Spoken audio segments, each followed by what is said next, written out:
దాని తర్వాత మరి మీరు ఎలా స్టార్ట్ చేశారు? దాని తర్వాత మా ఫాదర్తో చెప్పి he bought me a piano. So దాంట్లో basic training, classical music, western classical ఫుల్గా నేర్చుకోలేదు, అన్నీ అరకొరే. మేబీ సినిమా మ్యూజిక్ చేయడానికి అరకొరే నేర్చుకోలేదు. ఫుల్గా నేర్చుకుంటే we cannot experiment, we be very strict. మరి మీ ఫస్ట్ కంపోజిషన్ ఎప్పుడు చేశారు? Ram Gopal Varma is the first person who identified, అంటే నాలో ఏదో ఒక టాలెంట్ ఉందని ఐడెంటిఫై చేసింది రామ్ గోపాల్ వర్మ. నేను కీబోర్డ్ వాయించే రోజుల్లో నన్ను చూసి ఒక బ్యాక్గ్రౌండ్ మ్యూజిక్ చేయాలి అని,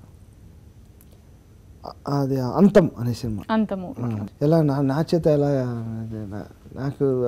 నాకు తెలియదు, లేదా నాకు నమ్మకం ఉంది మీరు చేస్తారని, మీరు చేస్తారని నమ్మకం ఉంది అని చెప్పి ఐ స్టార్టెడ్ డూయింగ్ దట్. దాని మధ్యలో ఒక సాంగ్ కావాల్సి వచ్చింది. బ్యాక్గ్రౌండ్ మ్యూజికే కాదు, సాంగ్ కూడా నువ్వు చేయగలవు, నేను ఒక సాంగ్ చేస్తాను చెప్పి, అది చలెక్కి ఉందనుకో అనే సాంగ్, అది అంతలో ఆ సాంగ్ ఫస్ట్ నేను కంపోజ్ చేసిన సాంగ్. నేను రామ్ గోపాల్ వర్మ దగ్గర అసిస్టెంట్గా ఉన్నప్పుడు తను ఫ్రీలాన్స్ కీబోర్డ్ ప్లేయర్గా పనిచేసేవాడు. కీరవాణి గారి దగ్గర, శ్రీ దగ్గర, ఇలా రకరకాల మ్యూజిక్ డైరెక్టర్స్ దగ్గర. అప్పటి నుంచి పరిచయం, ఒరే ఒరే అనుకునే స్నేహం. నాకు ఎందుకు బాగా నచ్చుతాడంటే మనీలో ఉండే వెర్సటాలిటీ, వెరైటీ ఆఫ్ మ్యూజిక్.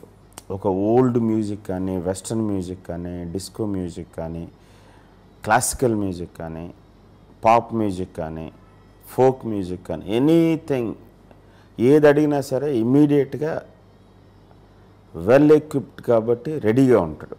తను స్వతహాగా జనరల్గా ఇప్పుడున్న మ్యూజిక్ డైరెక్టర్స్లో మేబీ కీరవాణి గారి తర్వాత, లేకపోతే కీరవాణి గారి తప్ప మనీకి ఒక్కడికే ఫుల్ మ్యూజికల్ నాలెడ్జ్ ఉందని నా పర్సనల్ ఫీలింగ్. కీరవాణి గారి దగ్గర వర్క్ చేసేవాడిని నేను.